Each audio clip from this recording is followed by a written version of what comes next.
I would like to ask the question, effective customer due diligence. How can compliance teams surmount these challenges? Thank you very much. It's a pleasure to be here, and it's quite comforting to know that despite all the challenges that have been identified, majority of folks in the audience believe that they're very prepared for any email threats. A number of challenges have been identified as the survey results clearly shows. Because of time, I'd just like to focus on the problem of address verification and risk-based approach to customer due diligence. As we know, CBN wants to know where you live. So essentially, it requires financial institution to um, verify the physical addresses of their customers.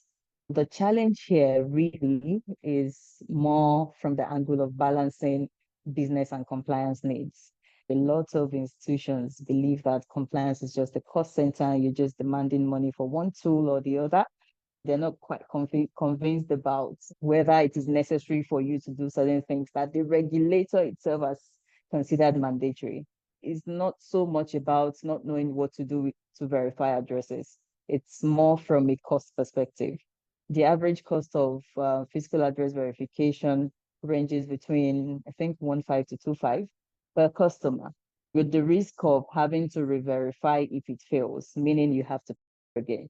So imagine a customer or an institution looking to acquire about 1 million customer. This itself is going to come to a huge cost. When you also consider the other onboarding costs that the business has to bear, identity verification costs and all of that, then it really does come to a huge cost to the institution. This really is the challenge. And as a compliance professional, this is something that you have to deal with, constantly reminding your institution that this is a regulatory requirement and there are sanctions attached to non-compliance. That is really the problem with address verification.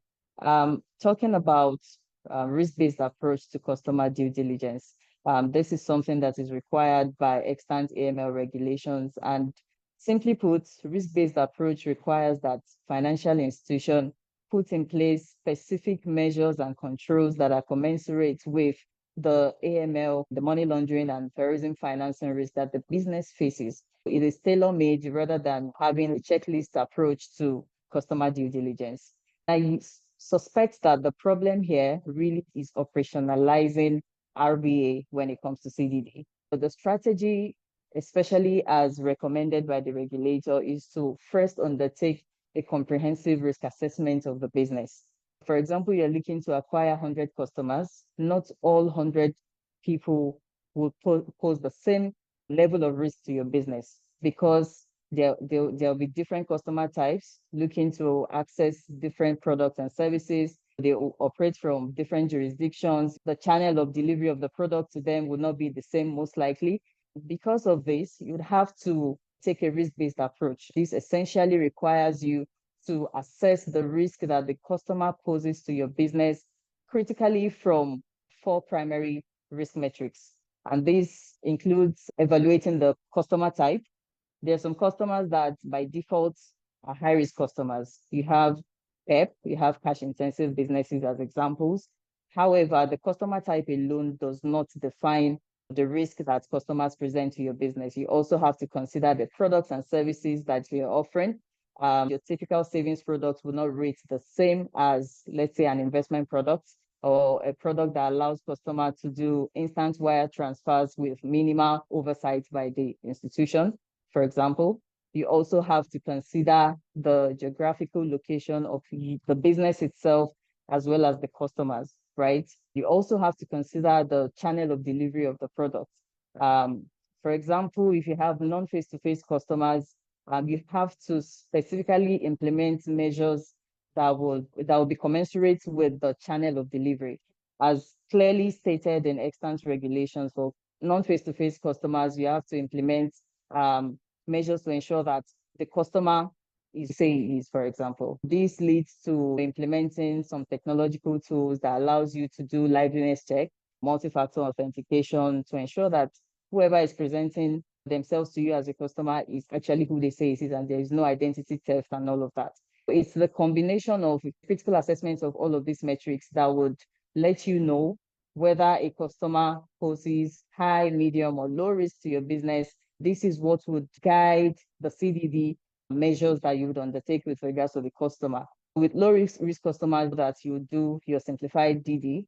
With risk customers, you do your standardized due diligence, and of course, enhanced due diligence for high risk customers. Having a risk-based approach to customer due diligence is actually much more preferable, even though I can appreciate the challenge of implementing this. This exercise is not strictly restricted to the compliance team. It requires valuable insights from other internal stakeholders of the institution. You have to get the insights of your risk team, your fraud team, and more importantly, your data team, because it has to be data-driven, right? Because this is, like I said, it's tailor-made. It's something that you have to do for your institution, and it won't look the same for two institutions. Essentially, this is what is required. It's also required that after the initial customer due diligence, you have to implement measures to do ongoing CDD for your customers. Because a customer that started out as a low-risk customer may not necessarily remain the same throughout the tenure of the relationship. For example, you can have a customer, a local storefront owner that sells provision, and after your initial assessment, the customer turns out to be low risk. Down the line, your ongoing due diligence will help you see whether the account activity of the customer clearly aligns with your knowledge of that customer. This is what ongoing due diligence do, and it helps institutions effectively manage their compliance risk. Thank you.